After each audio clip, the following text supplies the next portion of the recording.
46th President of the United States, Joseph R. Biden Jr.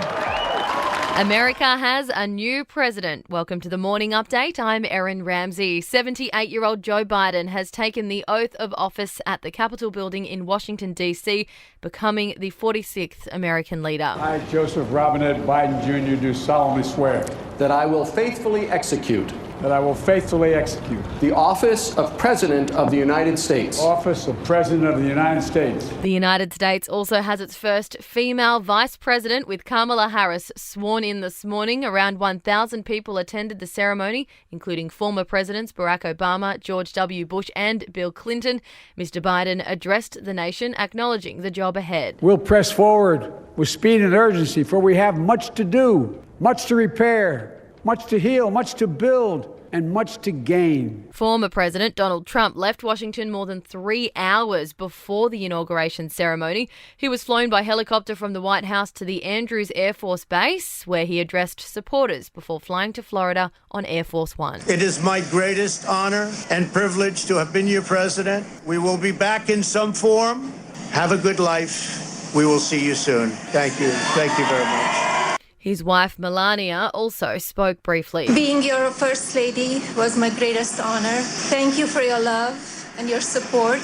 You will be in my thoughts and prayers. The federal government says there won't be a minute's silence on Australia Day to acknowledge Indigenous Australians. Multicultural Affairs Minister Alex Hawke says it's an ill-considered proposal. The idea was put forward by independent MP Zali Steggall. I actually think his response shows that he's actually quite out of touch with the sentiment for a broad majority of Australians that do acknowledge the conflict that we have between our colonial history. We still have a huge level of inequity. And the tourism industry lost almost $7 billion over the summer holidays. The Tourism and Transport Forum is forecasting 320,000 job losses by September because of the pandemic and border closures.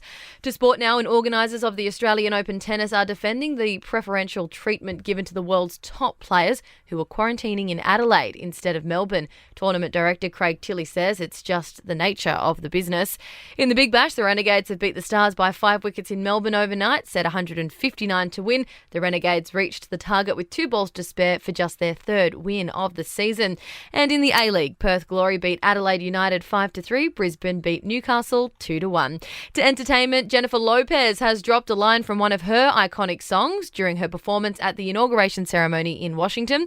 The singer was performing This Land Is Your Land when she delivered a portion of the Pledge of Allegiance in Spanish before yelling a familiar lyric. Bajo Dios indivisible con libertad y justicia para todos.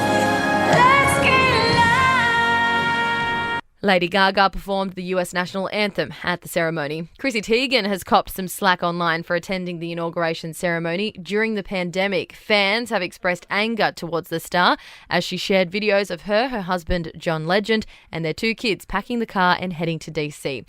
And Spider-Man star Tom Holland is reportedly being considered to play Willy Wonka in the upcoming Charlie and the Chocolate Factory prequel film Wonka. And that's the latest from the podcast team. We'll see you this afternoon for another episode of The Update.